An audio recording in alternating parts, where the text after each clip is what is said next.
యేసుక్రీస్తు ప్రభువారి యొక్క శ్రేష్టమైన నామంలో మరి కూడి చేరవచ్చిన దేవుని పిల్లలని మీ అందరికీ నా హృదయపూర్వక వందనాలు. ప్రభు మిమ్మల్ని నిండారుగా దీవించునుగాక. దేవుని వాక్యాన్ని చదువుకుందాం. మత్తయి సువార్త మొదటి అధ్యాయం, మత్తయి సువార్త మొదటి అధ్యాయం 22-23 వచనాలు.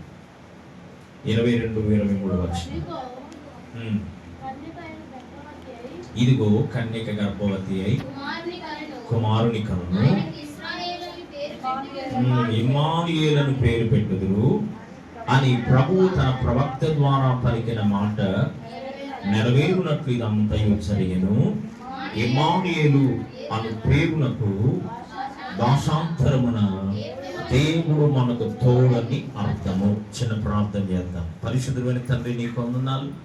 చదవబడిన లేఖముల నుండి నాతో మాతో మీరు మాట్లాడమని కృప చూపించమని యేసు పరిశుద్ధ నామములో అడిగి వేడుకొనుచు ప్రార్థించుచున్నాము తండ్రి, ఆమేన్.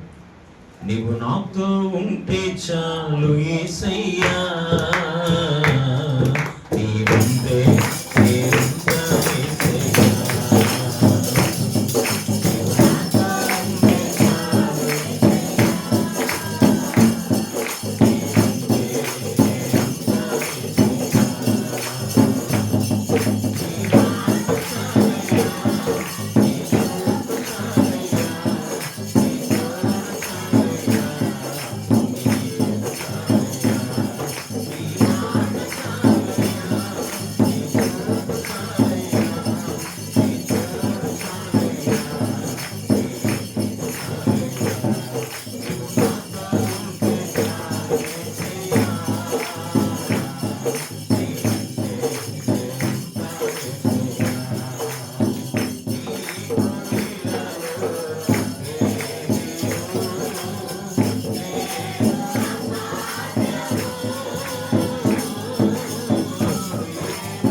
ఓ శ్రేష్టమైనటువంటి మాట మనం చదువుకున్నాం. అపోస్తులైనటువంటి మత్తయి గారు ఈ సువార్తను రాస్తూ మొట్టమొదటి అధ్యాయం 21, 22, 23 వచనాల్లో ఓ ప్రాముఖ్యమైనటువంటి మరి సంఘటన తెలియపరిచాడు. కన్యక గర్భవతి అయి కుమారుని కనును, ఆ కుమారునికి ఇమ్మానుయేల్ అని పేరు పెడతారు. ఇమ్మానుయేల్ అనే పేరునకు భాషాంతరమున దేవుడు మనకు తోడై ఉన్నాడు అని అర్థం. ప్రైజ్ ది లార్డ్, హల్లెలూయా. ఈరోజు మన అంశం ఏంటంటే దేవుని తోడు. ఎవరు తోడంట? దేవుని తోడు. భార్య భర్తకు సదాకాలము తోడుండలే, బంధువులకు సదాకాలము తోడుండలే, ఓ స్నేహితుడు స్నేహితునికి సదాకాలము తోడుండలే. మనము కలిగినటువంటి స్థితిగతులు మనతో సదాకాలం తోడుండలేవు. అయితే లోకం ఇవ్వలేనటువంటి తోడు ఎవరివ్వగలరంటే జీవము కలిగిన దేవుడు మాత్రమే ఇవ్వగలరు. ఇమ్మానుయేలు అనగా అర్థం ఏంటంటే దేవుడు మనకు తోడు. మనుషుని యొక్క తోడు కలిగి ఉండడం మంచిదే కానీ ఆ తోడు పైన ఆధారపడి బ్రతకడం అంత మంచిది కాదు. అశాశ్వతమైనటువంటి తోడు కొరకు ప్రిఫరెన్స్ ఇస్తా, ప్రాముఖ్యతనిస్తా, వీరే మనకు సదాకాలము తోడై ఉంటారు అని అలాగ ఊహలో బ్రతకడం మంచిది కాదు. అలాగని మీకు ఏం అవ్వాలని నేను అనుకోవట్లేదు, కానీ మనిషికి మనిషి తోడు ఉండడం మంచిదే. కానీ దానికన్నా ప్రాముఖ్యంగా ప్రతి మనిషి దేవుని తోడు కలిగి ఉండడం ఇంకా మంచిది. Praise the Lord, hallelujah. కనుక దేవుని యొక్క తోడు కలిగి మనం ప్రయాణం చేయాలి. ఈరోజు 2 మాటలు మీకు జ్ఞాపకం చేయడానికి ఆశిస్తున్నాను. దేవుడు ఒకవేళ మనకు తోడై ఉంటే మనకు కలిగే ఆశీర్వాదం ఏంటి, లేక దీవెన ఏంటి? ఎవరికి దేవుడు తోడై ఉంటాడు? దేవుడు తోడుగా ఉంటే మన జీవితాల్లో ఎలాంటి ఆశీర్వాదాన్ని పొందుకుంటాం? దేవుడు ఎవరికి తోడై ఉంటాడు? త్వరగా కొన్ని మాటలు మీ ముందుకు తేవడానికి ఆశిస్తున్నాను. జాగ్రత్తగా దేవుని మాటలు వినాలి. ఇక్కడ దేవుడు ఉన్నాడు, దేవుని సన్నిధి మన మధ్యలో ఉంది. అనాలోచనగా దేవుని సన్నిధిలో కాలం గడిపితే ఇలాంటి ఆదివారాలు, ఎన్ని ఆదివారాలు నువ్వు ప్రభు సన్నిధిలో గడిపినా దాని వలనైన దీవెన నాకు రాదు, నీ కూడా రాదు.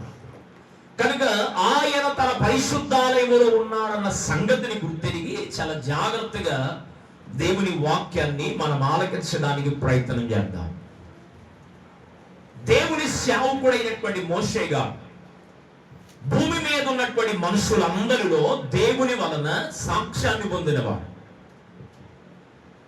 ఆయన ఒకానొక సందర్భంలో ప్రభువుతో మాట్లాడుతూ, నీవు నాతో రాకపోతే నేను ఇక్కడ నుండి వెళ్ళను అని మాట్లాడాడు.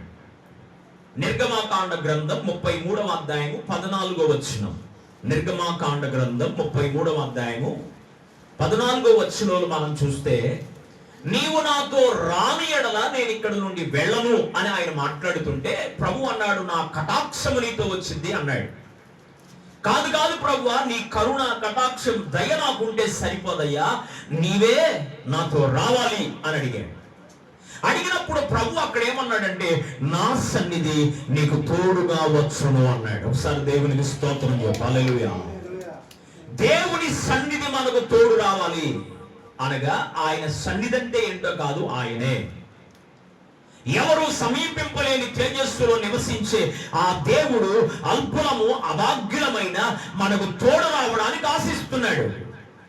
అందుకని రక్షించబడినటువంటి దేవుని పిల్లలమైన మనతో ప్రభువు మాట్లాడుతూ మత్తయి సువార్త 28వ అధ్యాయము 20వ వాక్యములో ఒక చక్కని మాట అంటాడు. మత్తయి సువార్త 28వ అధ్యాయము 20వ వాక్యములు అంటాడు, యుగ సమాప్తి వరకు సదాకాలము నేను మీతో కూడా ఉన్నాను. మనుషుడు సదాకాలము మనిషికి తోడుగా ఉండలేడు. బంధువులు బంధువులకు ధనమిచ్చిన మదమిచ్చిన దుర్గుణములు ఇచ్చిన అన్నట్లుగా ధనము సమృద్ధిగా ఉంటే బంధువులు దగ్గరగా ఉంటారు. ధనములు లాస్ అయిపోయామనుకో, పరిస్థితులు తారుమారైపోతే బంధువులకు మన దగ్గరికి రారు. వెళ్తే మనకెందుకు వచ్చిన బాధ, మనల్ని అడుగుతారేమో, మన పైన ఆధారపడతారేమన్న మనస్తత్వాన్ని కలిగి కొంతమంది దూరం అయిపోతారు. కనుక నేను దేవుని సేవకునిగా వాక్యాన్ని బట్టి మీతో చెప్తున్న మాట ఏంటంటే, మనుషుల యొక్క తోడు సదాకాలం మనకు ఉండదు. మనం కలిగినటువంటి స్థితిగతుల తోడు మనకు సదాకాలం ఉండదు. అయితే మనం ఆరాధించే దేవుని తోడు సదాకాలం మనతో ఉంటది. ప్రైజ్ ది లార్డ్, హల్లెలూయా. ఆయన తోడు కలిగి ఉండే దేవుడు ఆయన, మనకు నిత్యము తోడై ఉండే దేవుడు. యెషయా ప్రవచన గ్రంథం 49వ అధ్యాయములో 15-16 వచనాల్లో మాట్లాడుతూ, చూడుము నా అరచేతుల మీద నిన్ను చెక్కుకొని ఉన్నాను, స్త్రీ తన గర్భమును పుట్టిన చంటి బిడ్డలైన మరిచిందేమో గాని నేను మాత్రం నిన్ను మరువను అని చెప్పాడు. తోడై ఉంటానని సెలవిస్తున్నటువంటి దేవుడు ఎవరంటే, నిన్ను మరిచిపోయేవాడు కాదు, నిన్ను విడిచేవాడు కాదు. ఇర్మియా ప్రవచన గ్రంథం 31వ అధ్యాయము 3వ వచనంలో కూడా మనం చూస్తే, ఇర్మియా ప్రవచన గ్రంథం 31వ అధ్యాయము 3వ వాక్యములో మనం చదివితే, శాశ్వతమైన ప్రేమతో నేను నిన్ను ప్రేమించుచున్నాను గనుక విడువక నీ ఎడల నేను కృప చూపుతున్నాను అన్నాడు. దేవునికి మహిమ కలుగునుగా. హల్లెలూయా. నీకు తోడై ఉంటానని చెప్తున్న దేవుడు, సదాకాలము తోడై ఉండే దేవుడు ఎవరంటే, నిన్ను ప్రేమిస్తున్న దేవుడు, నిన్ను విడువని దేవుడు, నిన్ను ఎడబాయిన దేవుడు. తల్లి ఒకవేళ నిన్ను మరిచిపోయేదేమో గాని నేను నిన్ను మరువనని వాగ్దానం చేస్తున్న దేవుడు ఆయన. దేవునికి మహిమ కలుగునుగాక. యెషయా ప్రవచన పుస్తకం 43వ అధ్యాయములో మనం చూస్తే మొట్టమొదటి వచనంలో కొన్ని సందర్భాలను భక్తుడైనటువంటి యెషయా గారు రాస్తూ వచ్చాడు. ఏమని అక్కడ అంటాడు అంటే, నీకు తోడై ఉంటానని సెలవిస్తున్న దేవుడు ఎవరంటే, నెంబర్ 1, నిన్ను సృజించిన దేవుడు అంట ఆయన, మనల్ని సృష్టించిన వాడు.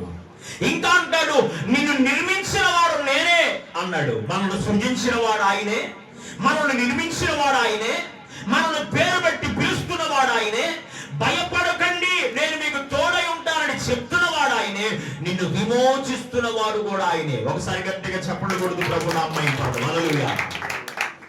మనల్ని పిలుస్తున్న దేవుడు, మనల్ని ధైర్యపరుస్తున్న దేవుడు, మనం విమోచించిన దేవుడు, మనల్ని నిర్మించిన దేవుడు, మనల్ని ధైర్యపరుస్తున్నటువంటి దేవుడు, మనం ఆరాధించే దేవుడు. కనుక ఆయన అంటున్నాడు, దిగులు పడబాక, భయపడబాక, నేను నిశ్చయముగా ఎవరు నీకు తోడున్నా లేకపోయినా నేను నీకు తోడై ఉంటాను. Praise the Lord. హల్లెలూయా.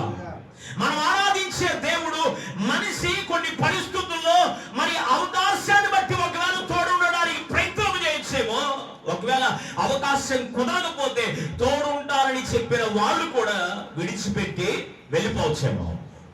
కానీ జీవము కలిగిన దేవుడు అలాంటి వాడు కాదు. ఆయన ఎవరు అంటే మనకు తోడై ఉన్న దేవుడు. నిర్గమాకాండ గ్రంథములో కూడా మనం చూస్తూ ఒక చక్కని మాట అంటాడు. 3వ అధ్యాయంలో 14వ వచనం. నిర్గమాకాండ గ్రంథం 3వ అధ్యాయం 14వ వచనంలో మరి ప్రభువుని గురించి అడిగాడు. నీ దేవుడు ఏడని నన్ను అడుగుతున్నారయ్యా, నువ్వు ఎక్కడున్నావని చెప్పాలి, అసలు ఈ పేరు నేను ఏమని చెప్పాలి అంటే ప్రభు అన్నాడు, నేను ఉన్నవాడును అనువాడనై ఉన్నానని చెప్పమన్నాడు. దేవునికి స్తోత్రం చేద్దాం. హల్లెలూయా. ఆయన ఎవరంట? ఉన్నవాడును అనువాడనై ఉన్నటువంటి దేవుడు. ప్రకటన పుస్తకం 10వ అధ్యాయం, ప్రకటన పుస్తకం 10వ అధ్యాయం 6వ వాక్యములో మనం చదివితే, నేను నీకు తోడై ఉంటానని చెప్తున్న దేవుడు ఎవరంటే మృతుడైన వాడు కాదు ఈయన. అక్కడ ఒక చక్కని మాట అంటాడు. ప్రకటన పుస్తకం 10వ అధ్యాయము 6వ వచనాన్ని మనం చదివితే అక్కడ అంటాడు, యుగ యుగములను జీవించువాడునై ఉన్నవాడు. దేవునికి మహిమ కలుగునుగా. హల్లెలూయా. ఎవరంట ఆయన? మృతుడైపోయాడు గాని మృతులలో నుండి ప్రథమ ఫలముగా లేపబడిన వాడు ఆయన. సజీవుడైనటువంటి దేవుడు ఆయన. యుగ యుగములు నీతో ఉంటానని చెప్తున్న దేవుడు ఎవరంటే యుగ యుగములు జీవించువాడునై ఉన్నటువంటి దేవుడు.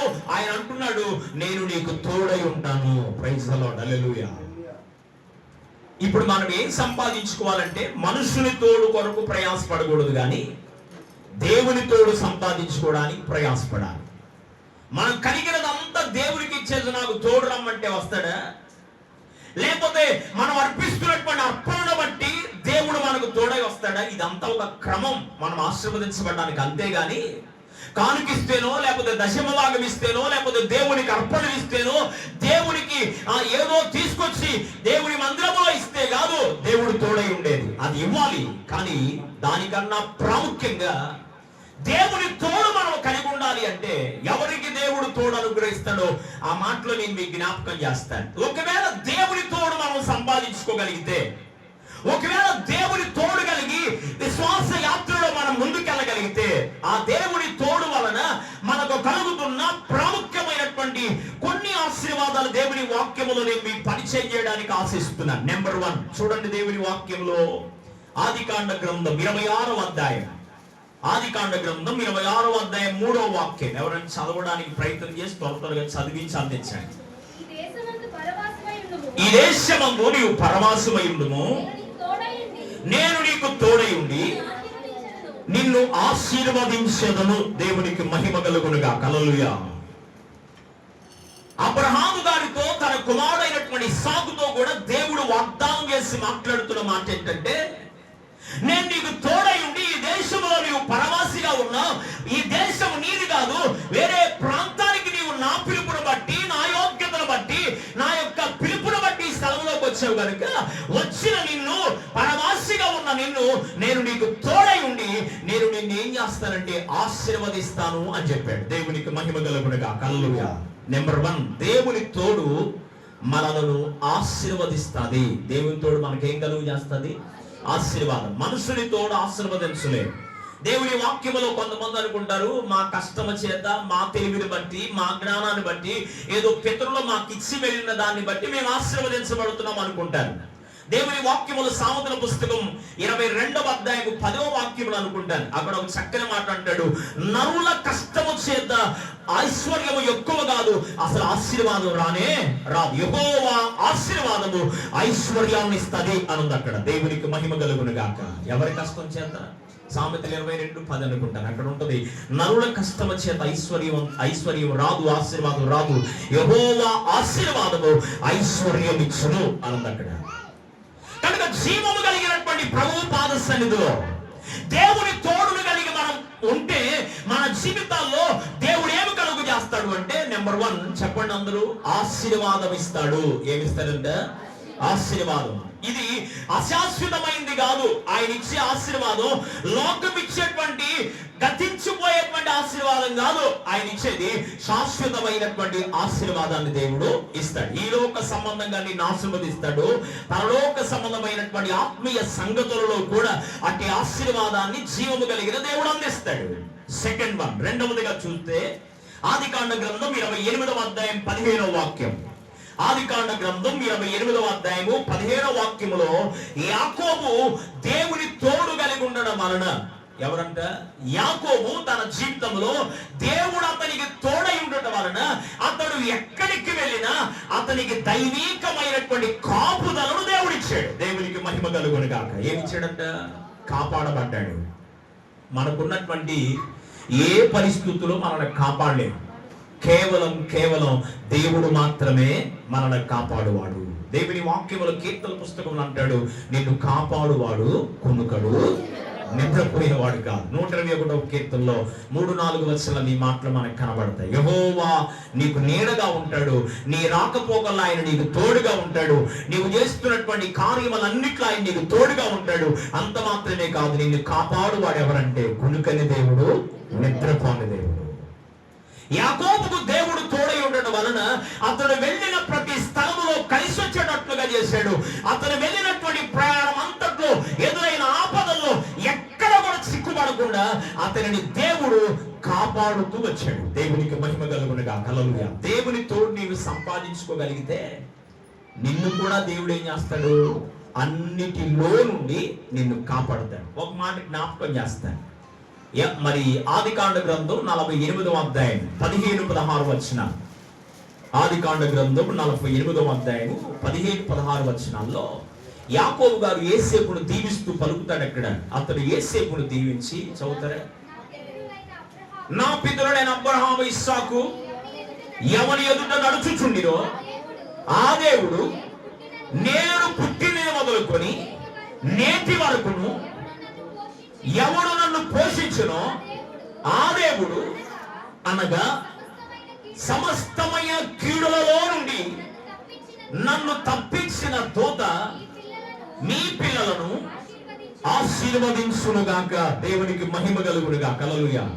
అక్కడ యోసేపును దీవిస్తూ యాకోబు గారు పలుకుతున్న మాట, ఏ దేవుడు నన్ను పోషించాడో ఆనాటి మొదలుకొని ఈనాటి వరకు ఎవరు నన్ను నడిపిస్తున్నారు, సమస్తమైన కీడులో నుండి ఎవరు నన్ను తప్పించాడో ఆ దేవుడే నిన్ను నీ పిల్లలను కూడా కాపాడతాడు. దేవునికి మహిమ కలుగునుగాక. హల్లెలూయా.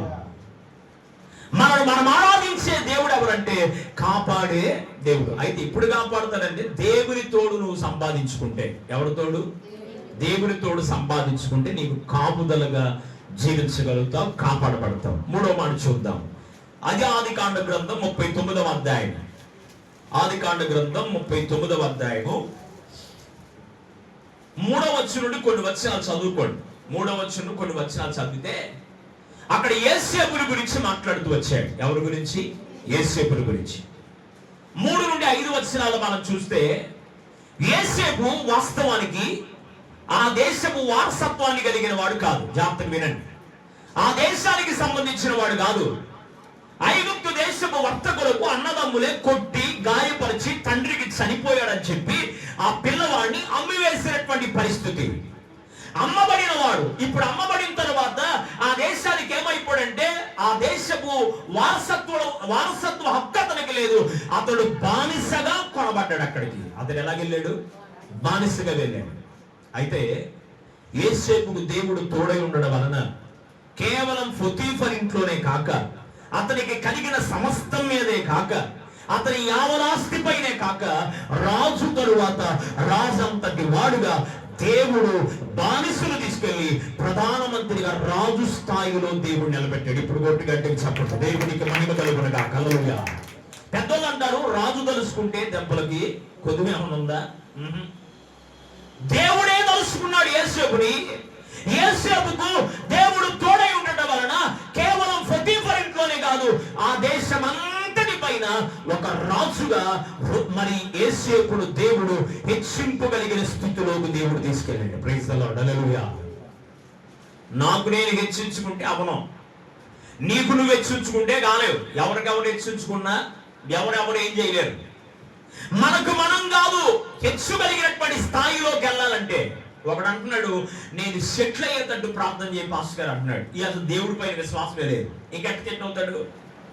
చెట్లు అవుతాడు. దేవునికి స్తోత్రం. సెటిల్ అవ్వాలి, స్థిరపరచబడాలి అంటే దేవుని దగ్గరకు రావాలి, దేవుని పైన విశ్వాసం ఉంచాలి, ప్రభు యొక్క తోడును సంపాదించుకోవాలి. అసలు దేవుడే వద్దు, దేవుని సన్నిధే వద్దు, దేవుని తోడే వద్దు. దేవుని తోడు నాకు వద్దనుకుంటా నేను సెటిల్ అయిపోవాలంటే ఎట్లా సెటిల్ అవుతావు? మన వ్యక్తిగత ఆత్మీయ జీవితాల్లో ఉన్నతమైనటువంటి స్థాయిలోకి మనం వెళ్ళాలంటే నిశ్చయముగా యోసేపు వలె మనము దేవుని తోడును సంపాదించుకోవాలి. దేవుని తోడు ఓ వ్యక్తిగత జీవితాన్ని, ఓ జీవితానికి ఏం చేయగలదంటే ఉన్నత స్థాయిలోకి తీసుకెళ్ళగలదు. దేవునికి మహిమ కలుగునుగాక. మొదటి సమూయేలు గ్రంథం 17వ అధ్యాయం, మొదటి సమూయేలు గ్రంథం 17వ అధ్యాయము 37వ వాక్యములో మనం చూస్తే దావీదు చక్కని స్టేట్మెంట్ ఇస్తున్నాడు సౌలు గారితో. ఏమి ఇస్తున్నాడో చదువుదాం. సింహము యొక్క బలము నుండి, ఎలుగుబంటి యొక్క బలము నుండి నన్ను రక్షించిన యెహోవా ఈ ఫిలిష్తీయుల చేతుల నుండి కూడాను నన్ను విడిపించునని చెప్తున్నాడు. దేవునికి మహిమ కలుగునుగా. హల్లెలూయా. భక్తుడైన దావీదు దేవుని తోడు కలిగినటువంటి వాడై ఆయన సౌలుతో చెప్తున్నటువంటి మాట, సౌలు రాజు గారితో మాట్లాడుతున్నాడు. ఎలుగుబంటి బలము నుండి, సింహపు బలము నుండి నన్ను ఏ దేవుడు కాపాడాడో, రక్షించాడో, శత్రువులైనటువంటి వాటి పై నుండి దేవుడు నాకు ఎలా జయమిచ్చాడో, ఈ ఫిలిష్తీయుని చేతుల నుండి కూడా, శత్రువైన ఫిలిష్తీయుడైన గొల్యాతు చేతుల నుండి కూడా నా దేవుడు నాకేమివ్వగలడంటే జయం ఇవ్వగలడు. దేవునికి మహిమ కలుగునుగాక. దేవుని తోడు దావీదు కలిగి ఉన్నాడు గనుక అతని శత్రువుగా, ఇశ్రాయేలు ప్రజలకు శత్రువుగా ఉన్నటువంటి గొల్యాతు మీద దేవుడు దావీదుకి ఏమిచ్చాడు చెప్పాలా? ఏమిచ్చాడు? జయమిచ్చాడు. ఇద్దరు శత్రువులు ఉన్నారు మనకి, జాగ్రత్తగా. నెంబర్ 1 కనబడే శత్రువు, రెండవది కనబడని శత్రువు. కనబడే శత్రువు మన మధ్యలోనే ఉంటారు, మనతోనే ఉంటారు, మనతోనే సహవాసం చేస్తారు, కానీ వారు శరీరానుసారంగా పక్కన ఉంటారు, కానీ ఆత్మలో మాత్రం మన గురించి వేరుగా ఆలోచన చేస్తూ ఉంటారు. కనబడని శత్రువు ఎవడు? సాతానుడే. కనబడే శత్రువునైనా జయించగలవు నువ్వు, కనబడని శత్రువునైనా ఏం చేయగలవు? జయించగలవు. ఎప్పుడు తెలుసా? దేవుని తోడు నువ్వు సంపాదించుకోగలిగితే. ఎవరి తోడు? దేవుని తోడు నీకుంటే శత్రువుల పైన జయాన్ని దేవుడు నీకు ఇస్తాడు. దేవునికి మహిమ కలుగునుగా. హల్లెలూయా. బైబిల్ గ్రంథం అంతా మీరు చదువుకుంటా వస్తే ప్రతి వ్యక్తిగత జీవితంలో, ప్రతి భక్తుని జీవితంలో దేవుని తోడు కలిగి వారు ప్రయాణం చేస్తుంటే ఆపదలో నుండి, శత్రువు కలుగు చేస్తున్న అనేకమైన ఇబ్బందులలో నుండి వారిని దేవుడు తప్పిస్తూ వచ్చాడు. 91వ కీర్తనలోకి రండి. 91వ కీర్తన 15 వచ్చిన 14 వచ్చాడు. అక్కడ ఒక చక్కని మాట అంటాడు. నా శ్రమలో నేను యెహోవాకు మొరపెట్టితిని, నా శ్రమలో దేవుడు నాకు తోడై ఉన్నాడు. నాకు ఆపద వచ్చినప్పుడు, కష్టం వచ్చినప్పుడు, శత్రువు నా పైన చెలరేగినటువంటి పరిస్థితి వచ్చినప్పుడు నా దేవుడు నాకు ఏం చేశాడు? ఏం చేశాడంట? నా శత్రువును అణిచివేసి నా జీవితంలో దేవుడు జయాన్ని ఇచ్చాడు.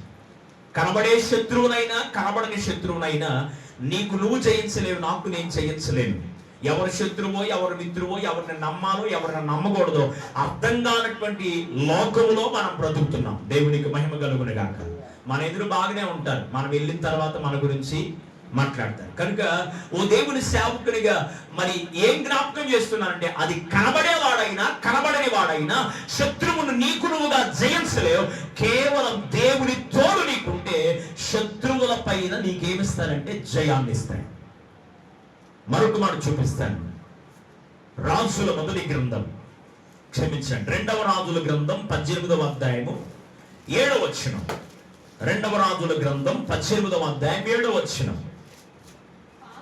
కావున యెహోవా అతనికి తోడై ఉండెను గనుక అతడు వెళ్ళిన చోటనెల్లా జయము పొందాడు. ప్రైజ్ ది లార్డ్, హల్లెలూయా. ఇక్కడేమో దేవుడు తోడై ఉంటే శత్రువుల పైన జయాన్ని ఇచ్చాడు. ఇక్కడ హిజ్కియా రాజు జీవితాన్ని దేవుడు జ్ఞాపకం చేస్తూ అంటాడు, తాను వెళ్ళిన చోటనెల్లా జయమే పొందాడంట. మనం ఆరాధించే దేవుడు ఎవరు? జయశీలుడైన వాడు, మరణాన్నే జయించి తిరిగి లేచిన వాడు మనం ఆరాధించే దేవుడు. కనుక లోకం పైన, శాపం పైన, దోషం పైన, అతిక్రమం పైన, ఆర్థిక పరిస్థితుల పైన, అన్నిటి పైన మనకు ఆయన ఏమి ఇవ్వగలడంటే జయాన్ని అనుగ్రహించగలడు. అన్ని విషయాలలో ఏమి రావాలి? మనకి జయం రావాలి. రాత్రి కూడా దైవజనుడు చెప్తా అంటున్నాడు, ఒక ఆమె అంటుందంట, నేను ఏమైనా జయించగలను కానీ ఆ ఎన్టీ రామారావు సినిమా మాత్రం చూడకుండా ఉండలేని అంటుందంట. రాత్రి అయ్య గారు చెప్పాడు కదా, అన్ని జయిస్తాను పాస్ గారు మీరు చెప్పినట్టు అంటాను కానీ అన్ని ఓకే కానీ ఆ ఎన్టీ రామారావు సినిమా మాత్రం చూడకుండా నేను ఉండలేని అంటుందంట. అంటే దాని మీద ఏమి లేదు, ఆమెకి జయం లేదు. కొంతమందికి తిండి తినకూడదు అనుకుంటారు, కానీ ఆడికి అల్లంగానే తినేస్తారు, దాని మీద ఏమి లేదు, జయం లేదు. ఈ నోటితో వ్యర్థమైన మాటలు మాట్లాడినాయని నోరు పట్టుకొని ప్రార్థన చేస్తారు, కానీ మరలా సందర్భం వచ్చేది ఏమొచ్చేసింది, నోటి నిండా ఏది మాట్లాడకూడదు అనుకున్నారో అదే మాట్లాడతారు. కనుక పౌలు గారు మాట్లాడుతూ అంటాడు, నేను ఏది చేయకూడదు అనుకున్నానో అదే చేయాల్సి వస్తుంది. కారణం ఏంటంటే నాకు దేవుని తోడు అవసరం.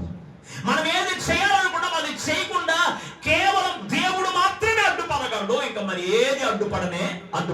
కనుక కొన్నిటిలోనే మనం జయం పొందగలం, అన్నిట్లో మనం జయాన్ని పొందాలంటే నిశ్చయముగా ఎవరు తోడు కావాలి?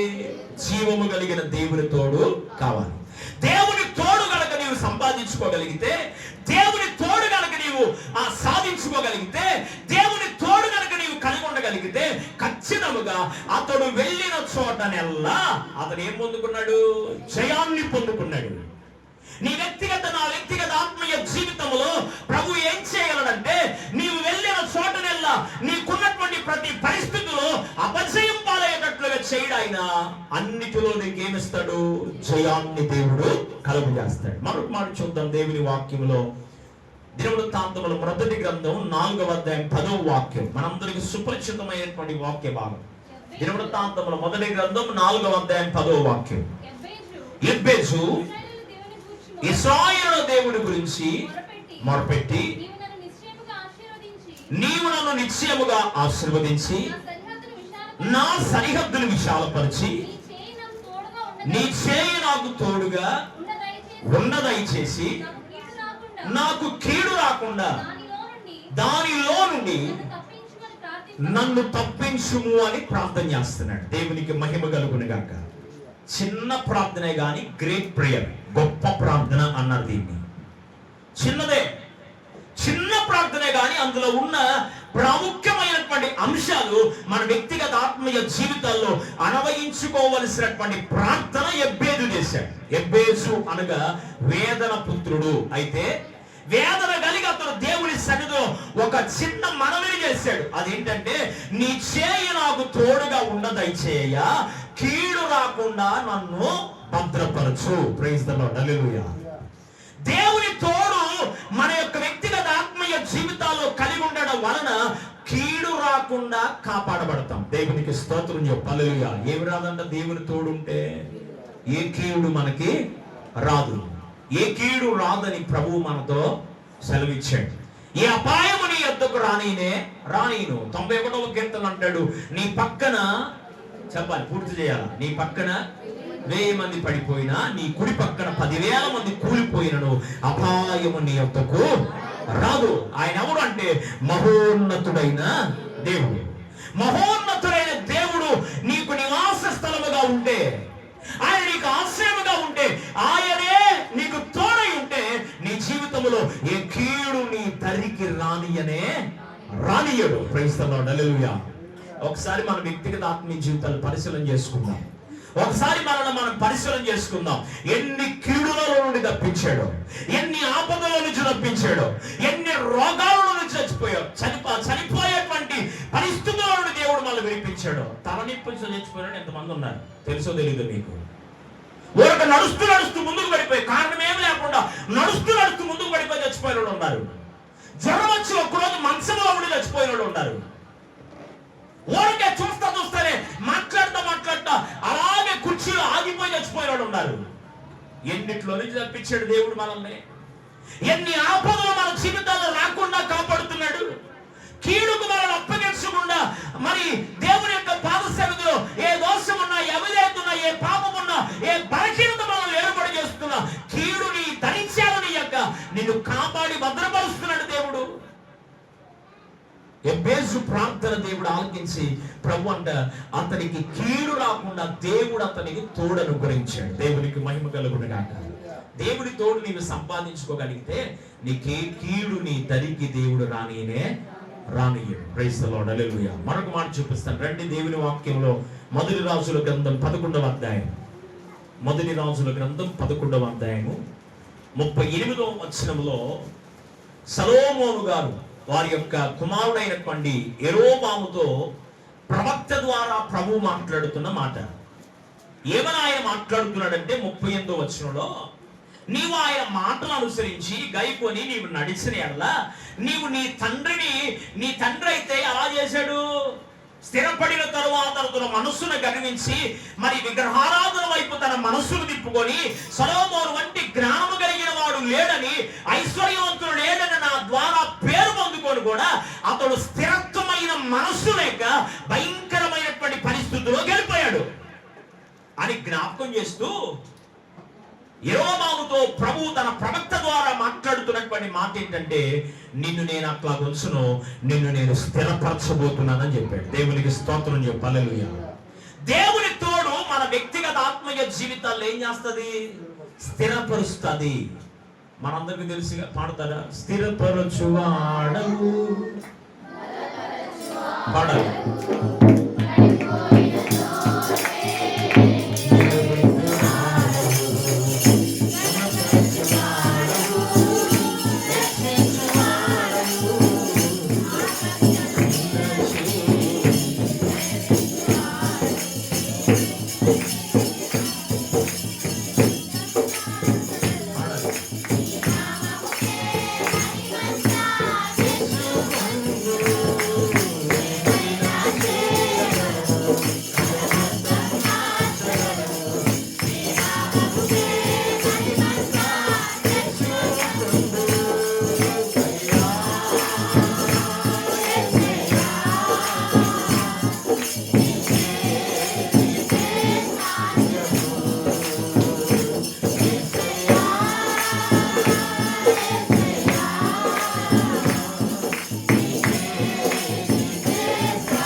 గణపరచువాడు ఆయనే, హెచ్చించేవాడు ఆయనే, కథను మార్చేవాడు ఆయనే. మన జీవితాల్లో ఏదైనా చేయ శక్తి కలిగిన దేవుడు ఆయనే. Praise the Lord, hallelujah. కనుక దేవుని తోడు యెరోబాము సంపాదించుకోవడం వలన యెరోబాముతో ప్రభువు మాట్లాడుతున్నాడు, నీ తండ్రి నీ పితరులు చేసినట్లుగా వారు అస్థిరంగా ఉన్నారు, అయితే నేను ఏం చేస్తానంటే స్థిరపరుస్తాను. 185వ కీర్తన మొదటి 2 వచనాల్లో మనం చూస్తే అక్కడ అంటాడు, యెహోవా యందు నమ్మకించు వారు కదలక నిలుచు సీయోను కొండవలే ఉంటారు. ఎవరి యందు నమ్మకం? నీవు నా మాటల యందు నమ్మకం ఉంచితే, నీవు నన్ను అనుసరించి నడుస్తుంటే నేనేం చేస్తానంటే స్థిరత్వం. కొంతమంది మనసు స్థిరంగా ఉండదు. కొన్ని కుటుంబాలు స్థిరంగా ఒక చోట ఉండలేవు. ఇక్కడ కొద్ది రోజులు ఉంటారు, ఇంకో చోట కొద్ది రోజులు ఉంటారు, ఇంకో చోట కొద్ది రోజులు, బ్రతుకంతా కొంతమంది తిరుగుతూనే ఉంటారు. చివరికి వారి వయసు అయిపోయిన దాకా కూడా కొంతమంది జీవితాల్లో స్థిరత్వం అనేది లేదు. నాకు తెలిసినటువంటి చాలా మంది లక్షల రూపాయలు సంపాదిస్తున్నటువంటి ఆధిక్యత ఉన్న చనిపోయేదాకా సొంత ఇల్లు కట్టుకున్న వాళ్ళు కూడా చాలా మంది ఉన్నారు. మనల్ని అట్లా ఉంచుల దేవుడు.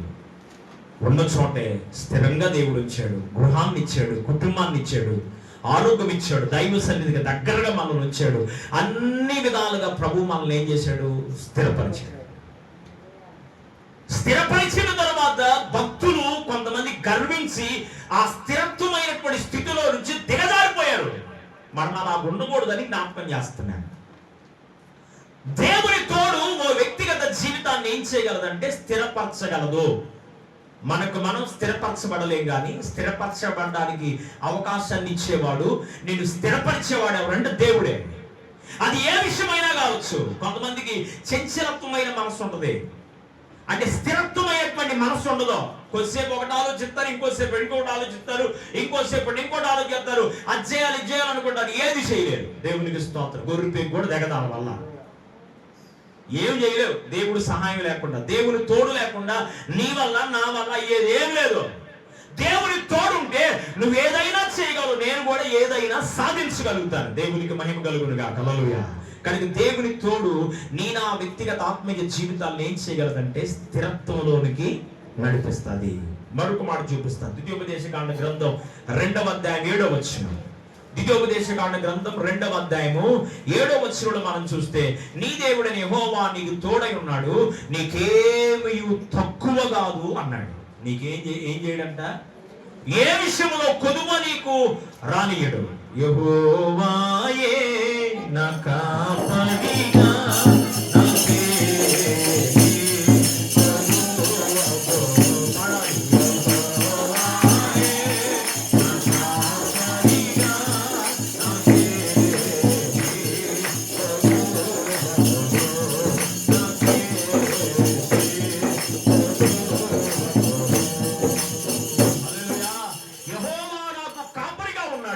నాకు కొదువ కలిగింది ఏమి లేదు. పచ్చిక గల చోట్ల ఆయన నన్ను పరుణ చేయుచున్నాడు, శాంతికరమైన జలముల యొద్ద ఆయన నన్ను నడిపించుచున్నాడు. నాకు అపాయం రాకుండా, కీడు రాకుండా, గాఢాంధకారపు లోయలో నేను సంచరించిన ఈ అపాయానికి నేను భయపడను. కారణం ఏంటంటే నీ గుడ్డు కలయు నీ దండము నన్ను ఆదరించును, నీవు నాకు తోడై ఉంటావయ్యా అని భక్తుడు పలుకుతున్నాడు. కనుక దేవుని తోడులో నీకు కొదువ లేకుండా చేస్తాడు, నీకు కొరత లేకుండా చేస్తాడు, నీకు లోపం లేకుండా చేస్తాడు, నీకు లోటు లేకుండా చేస్తాడు. ఇందాక సహోదరి సాక్ష్యం చెప్తూ ఉన్నదని ఒక డాక్టర్ చెప్పాడు, ఏమీ లేదని ఇంకో డాక్టర్ చేసి సాక్ష్యం ఇప్పించాడు. దేవునికి మహిమ కలుగునుగా. అవునా? ఏదైనా చేయగలిగిన దేవుడు. మరి అలా చూసారు, ఏం చేశారో. అందుకని అసలు ఆ హాస్పిటల్కి వెళ్తాం మానుకున్నారు జనం. దేవునికి స్తోత్రం. బాగా చూస్తారని వెళ్తే లేనిపోయిన సమస్యలు మొత్తం చెప్పి ఉన్న వాళ్ళని ఇబ్బంది పెట్టేస్తున్నారుగా కొన్ని హాస్పిటల్కి ప్రజలు వెళ్ళడం మానుకున్నారు. కొద్దిగా హెచ్చింపు వచ్చిన తర్వాత, కొన్ని హాస్పిటల్ పరిస్థితి ఎలా ఉందని కొద్దిగా హెచ్చింపు వచ్చిన తర్వాత, కొత్తలో బాగానే ఉంటున్నాయి, డెవలప్ అయిపోయిన తర్వాత ఇంకా కొద్ది కళ్ళు పైకెక్కేదనో ఇంకా మిగతా వాళ్ళు ఎవరిని పట్టించుకోవట్లేదు.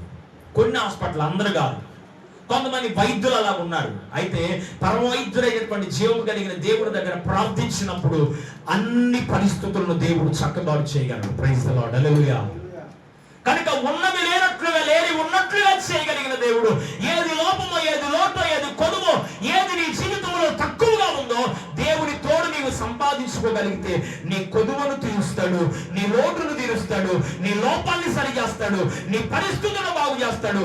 అన్నిటిలో దేవుడు లోటు లేకుండా, నీకేమీ తక్కువ లేకుండా చేస్తాడు. దేవునికి మహిమ కలుగును గాక. ఎప్పుడో తెలుసా? దేవుని తోడు నువ్వు సంపాదించుకోగలిగితే. ఎవరి తోడు సంపాదించుకోవాలి? మనుషులు తోడు కోసం ప్రయాసపడబాకండి.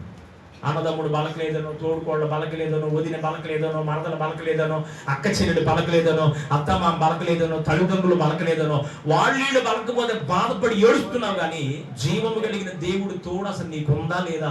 ఈ రోజైనా హృదయంలో ఆ పశ్చాత్తాపం కలిగయ్యా, నీవు నాకు తోడున్నావా లేదా, నువ్వు నాకు తోడున్నావా లేదా, నాకు తెలియపరచయ్యని ఏ రోజన్నా ప్రభువు పాద సన్నిధిలో ప్రార్థించిన ఆనవాళ్ళు మన జీవితాల్లో ఉన్నాయా? దేవుని తోడు సంపాదించుకోవాలి. ఇమ్మానుయేల్ అనే పదములకు అర్థం ఏంటి? దేవుడు మనకి తోడై ఉన్నాడు. ఒకసారి చదవండి ఆ మాట. మత్తయి సువార్త 1వ అధ్యాయము 22వ వచనం. ఇదిగో కన్యక గర్భవతి అయి కుమారుని కనును, ఆయనకు ఇమ్మానుయేల్ అనే పేరు పెట్టుదురు. ప్రభువు తన ప్రవక్త ద్వారా పలికిన మాట నెరవేరునట్లు ఇదంతయు జరిగెను. ఇమ్మానుయేల్ అనే పేరునకు భాషాంతరమున దేవుడు మనకు తోడై ఉన్నాడు. నీవు నా తోడు ఉన్నావయ్యా,